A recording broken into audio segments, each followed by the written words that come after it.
Ora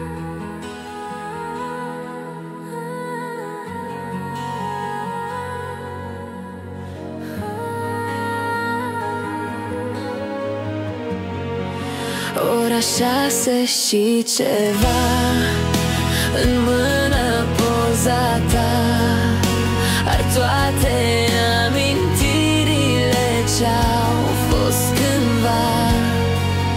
Ora 6 și ceva, în mână poza ta, ar toate amintirile ce-au fost cândva.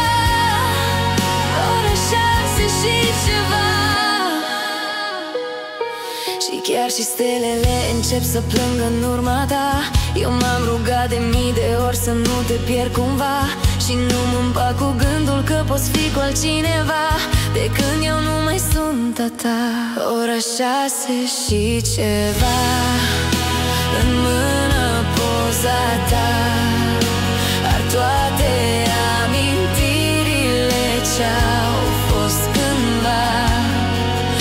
Ora 6 și ceva, îți port ecoul rece în inima mea pustie.